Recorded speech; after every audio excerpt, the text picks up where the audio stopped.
Your secrets, if you really look at yourself, you would be speechless. What happened to being doctors and teachers? What happened to being your brother's keeper? Nowadays kids more worried about the refund. Hello everybody, this is Gun Sage yet again, and today, I might have talked about this to a small degree, but today I want to provide my thoughts on why emulation isn't a bad thing at all. It's really not.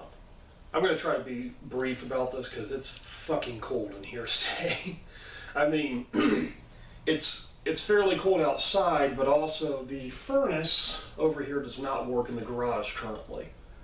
We'll be repairing that soon, but right now, yeah. Anyway, I wanted to go ahead and kind of do this before I hit my workout today. Alright.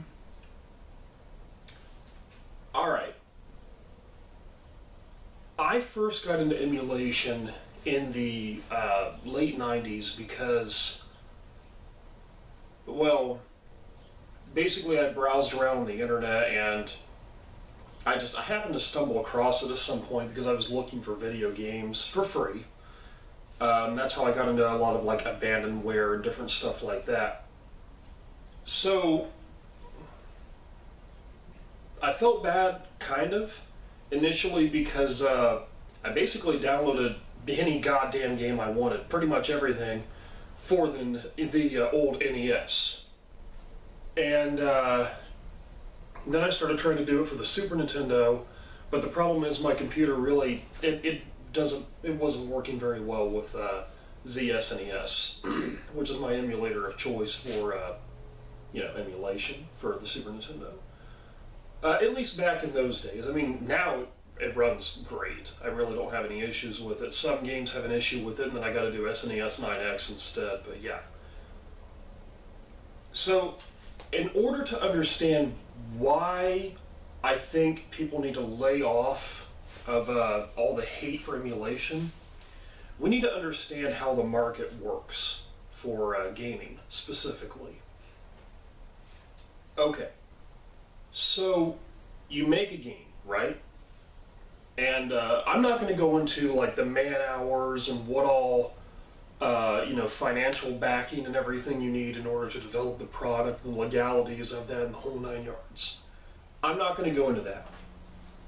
What I'm specifically going to go into is when you release your product, how do you make money? Okay, so you release this game, right? And let's say months, possibly a year before its release, you contact GameStop or whoever, and you say, hey, listen, I've got this game that's coming out soon. We need to try to drive up pre-orders. We got some marketing campaigns going on and everything. How many do you think you'll need for your stores? And so that way you get an idea of how much the initial distribution is going to be. They figure it out, you figure it out, you kind of work together through distributors and things of that nature to get the initial distribution out. So this is the reason that's important. The initial distribution does technically make you money, but not nearly enough to meet your profit margin.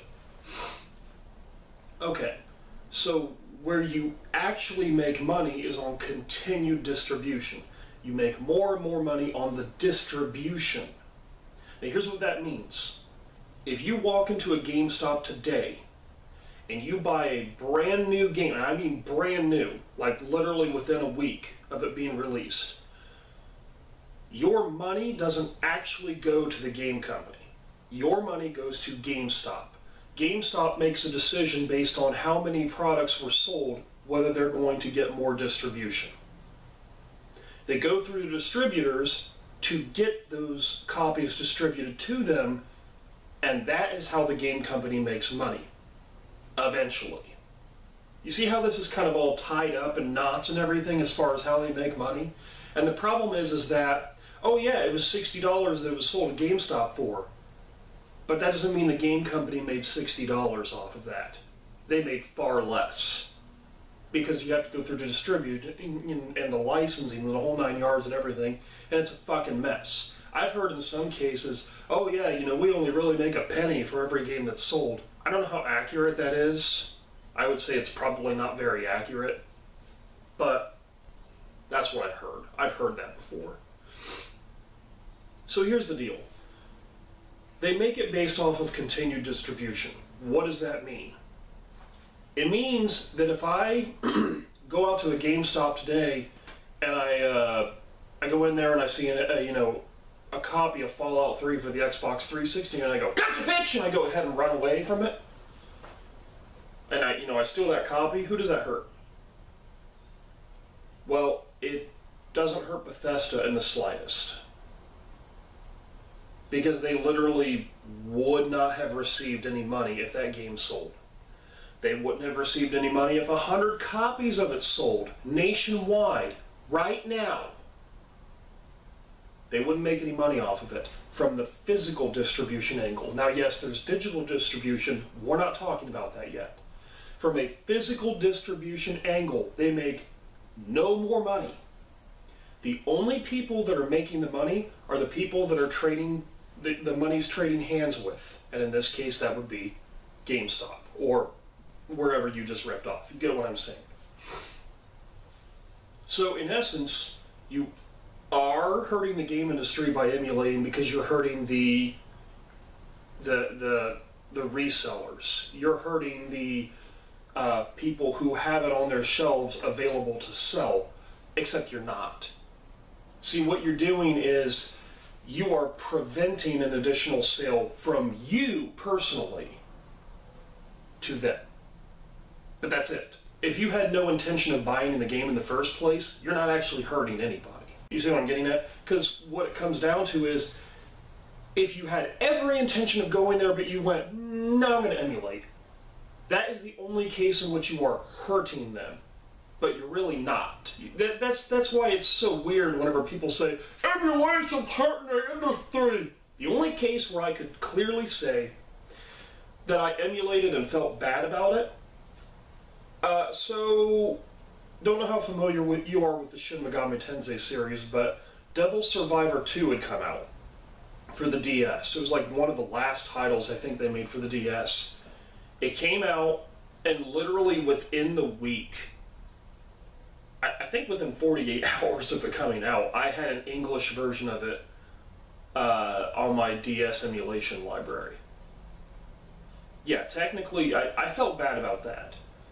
Because I thought, well, I mean, no, I'm not going to go ahead and buy the game anyway because I'm not actively playing the DS. This was outside of me playing the DS at work. Like, when I was working security, dude, I played like the DS pretty much every single day. But when I've been working in call centers, I don't have time for that shit. You know, you usually have back-to-back calls. You just don't have time.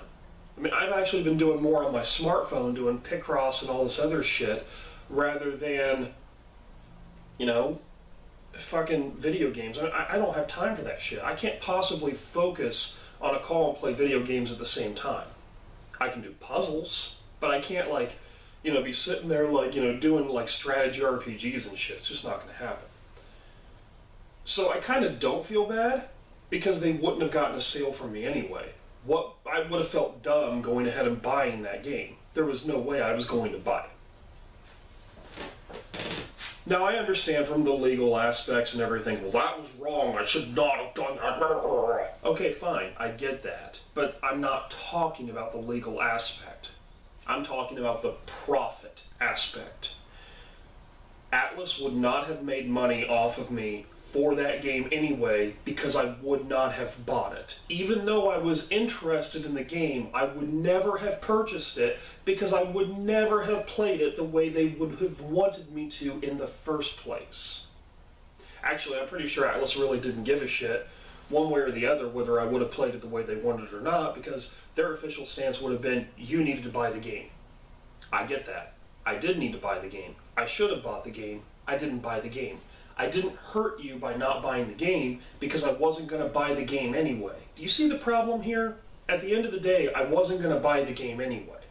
Now, I know you could use that same logic for, pirated games and things of that nature, but what I'm getting at is this.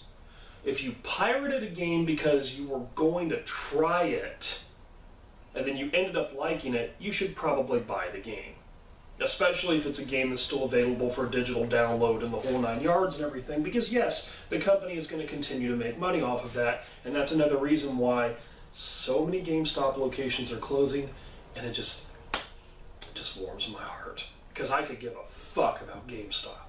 Don't get me wrong, I like physical copies. I like games that you can hold, you can feel, that nobody can take away from you at any point in time for any reason. I've heard about friends of mine getting their Steam accounts locked down and frozen, or being like fucking stolen from them and shit. And I'm just like, holy fuck. I've got over 700 titles on my Steam. If that ever happened to me, I'd be super pissed. Like, you have no idea. I'd be, oh my god, I'd be wanting to sue the fuck out of someone. Or get somebody prosecuted or some shit. I would not sit by if something like that happened. I'd be really super pissed. I'm not inviting people to come and hack my account. What I'm saying is, I'd be super pissed because I don't have a way of saying, well, fuck you, I still own those games, I'm just going to go ahead and play them physically, you can't do anything about that, nah, nah, nah, nah, nah. There's nothing I can do at that point. I'm fucked. You know what I'm saying? So, that's kind of scary. See, because from that angle, I would love to have the physical product more than a digital product, because, you know, with the PlayStation 2, you can't tell me, well, no, you're not allowed to play those games. Fuck you. I'll play whatever I want because I've got it in disc format and I can play it. It doesn't have to go to the internet and validate whether I own it or not, check to see if I have an account. I don't have to do that. I just put in a game, I play the game. It's that simple. If my PlayStation 2 breaks, I get another one. If my game breaks, I get another one. What's the problem? You see what I'm saying? From a digital distribution angle, it's a little scary. It's a little Brave New World-esque, because if something happens where the Steam servers go down or a bunch of accounts get hacked or something like that, people are going to be really fucking pissed and really fucking screwed. Once again, you might wonder what this has to do with emulation and justification of it. Okay, so I've been playing Breath of Fire 2 lately, and I believe, I may be wrong, but I believe it's available for digital download. So what I should do is get it for digital download. But am I going to play it for digital download? No. If I feel really bad about it, I will go back and buy Breath of Fire 1 and 2. It's the right thing to do anyway. You know, these games, I played them, and even though it was more about this rather than the game itself, they're making the channel money. So, yeah, I should probably do the right thing and buy them. I probably should. But currently, there isn't a format that I can buy Breath of Fire 3 in. I do own Breath of Fire 4. I have previously owned Breath of Fire 3, 4, and 5. Rented Breath of Fire 1. No, I'm sorry, I borrowed Breath of Fire 1 and 2 back in the day. So the point is that if it's available for digital download, you should probably do that instead of pirate or emulate or whatever. And yes, you can technically use the justification, well, I wasn't going to buy it anyway. You can. But if it's a game that you like, if it's a game that you enjoy, you should still buy it. So why am I not applying the same logic to physical copies? Because if it's a game that it was released once, and then never ported, never brought to digital, I'm not going to feel bad for emulating it. There's so many Nintendo, Super Nintendo, PlayStation 1, PlayStation 2 games that will never get a digital download. They just won't. Thousand Arms is a great example. It's a JRPG that it's really weird, really quirky, really fun and funny. It's never going to get ported. Even though I believe Atlas should port all of their shit, it's not going to happen. It's just not. So if I did a full stream of me playing that game, I'm not going to feel bad about the fact that I'm emulating it, because They didn't care enough to go ahead and put it for digital downloads, so I don't have a way of purchasing it legit except to go back and go, okay, I'll buy it for the PlayStation 1. Why would I do that? Why would I do that? There's literally no reason to do that. And I know what you're going to say, well, but let's use your same logic, Gun Sage. If you like it, you should buy it. Yes. If it's available in a format that is digital. Why? Because if you buy it in the physical format, you are not helping Atlas. You are not helping Red Company. You are not helping the companies that originally developed it or hold the license to it now. This is a game that has never, I keep looking at my watch, sorry. This is a game that has never been ported to anything else, so I don't feel bad for emulating it because even if I bought, like I said, 100 copies of it right now from GameStop or whoever, they're not going to see a penny of that. And I'm not just saying the original Atlas, the original people that worked, I'm saying Atlas or whoever would own the rights now, they're never going to see a penny of that. It's not going to happen. I know I've been very back and forth on this, but the point that I'm trying to get at is I can't really feel bad about emulating a product that I wasn't going to buy anyway in the format that they wanted me to play it in, also known as Devil Survivor 2. There was no way I was going to play it the way that they wanted me to play it anyway. I don't care. I also don't feel bad for emulating games that are only available in physical format and not from the company directly. If there's a way to help the company directly, I'll do it. And actually I do. I buy so many Atlas games on a regular basis, I'm not going to feel bad for going ahead and doing that. You know? So what's the major takeaway from this? I don't know when exactly the developers stop making money off of a physical game.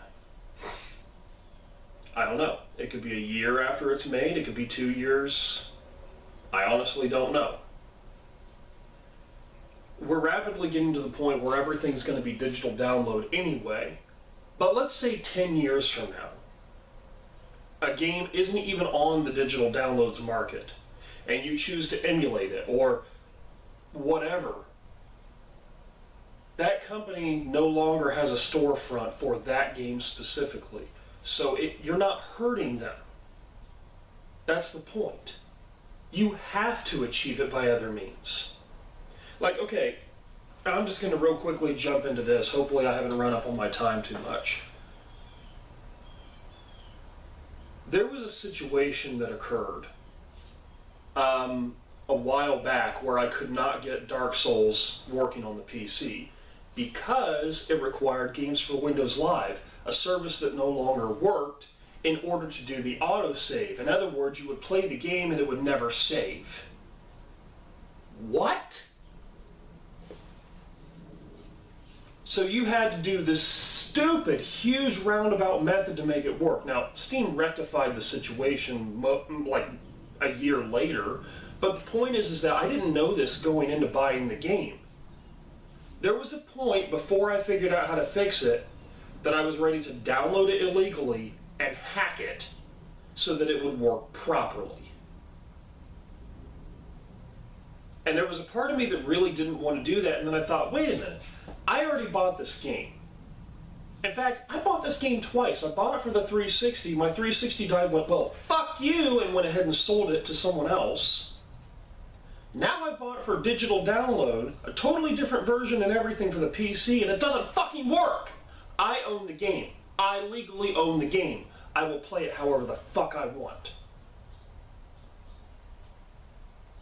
So there you go. Emulation is kind of a dodgy practice, but at the end of the day, I don't feel bad doing it. I just don't. It's the same thing for pirating games that have never been ported, because I will treat them as abandonware, even if the original company says, oh no, we'd like to still make money off of this. Cool, so port it! Have it available for digital download. Oh, and by the way, as a final fuck you, anybody who's watching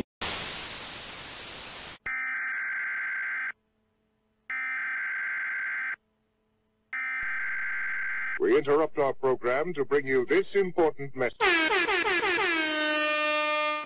Greedy bastard decided to go ahead and throw in a pack on Steam that was Betrayal in Antera, a dumb fucking follow-up to Betrayal at Krondor. An amazing game that was released back in, like, I think 1997 or something for the PC. Or, no, 93, I'm sorry. It's an amazing game. It's an incredible experience. You can get it DOS-boxed, and it'll start playing right away. No problem. It's a great game. You totally owe it to yourself to get this game. And you know what? I think it's less than like 20 megs. So really, it's not even a huge download. These fuckers wanted money for this. Why is that a problem? First of all, Betrayal in Antera is worth 0 amounts of money. That game is terrible. Second, I would even argue Return to Krondor, which was a follow-up to all of this, was a really shitty game and not worth any amount of money. That hasn't even been brought to Steam. But that game wasn't even included in this pack. Which would have been nice if they had updated HD textures and all this. They didn't update anything. It was a mindless port. And they wanted money for this. But the final reason I'm pissed off? I think it was either late 90s or early 2000s. Sierra Online released Betrayal at Krondor for free online. They did this to try to trump up Return to Krondor. I don't think it worked very well because Return to Krondor was a really crappy game and didn't have a very good reception. But they still released it for free. And no, not for free if you get Return to Krondor. No. It was available for free. Right from their website. I think you could even go through like CNET and a couple of other places to download it for free. So you're telling me you're going to take a game that was already listed as free by the original developer and try to make a buck off of it? Are you fucking kidding me? Why? You didn't add achievements. It wasn't a very good port from what I understand. You didn't update the game at all. You didn't add anything to the game. You didn't make it more accessible to people just by throwing it on Steam. What the fuck? Look, that would be like me going, oh, well, here's Ken's Labyrinth. This game was released for free because it was kind of a piece of shit and it was made by a private developer as a way of showing off his skills. I think I'm going to make a buck off of it. What the fuck is wrong with you? Really, what the fuck is wrong with you? And you know what? When I'm editing this video, I'm going to find out specifically who is trying to do that on Steam. Maybe it got taken down. I don't know. Maybe there were enough complaints that got taken down, but you better hope it got taken down. Because if it didn't, I'm going to find your information. I'm going to throw it on here. Because that is shameful. So anyway, I really hope none of that got glitched out, because I know there was something weird with this camera where if I recorded over 20 minutes it would kind of fuck up. Hopefully that didn't happen. This is Gun Sage signing off, and as always, you stay awesome.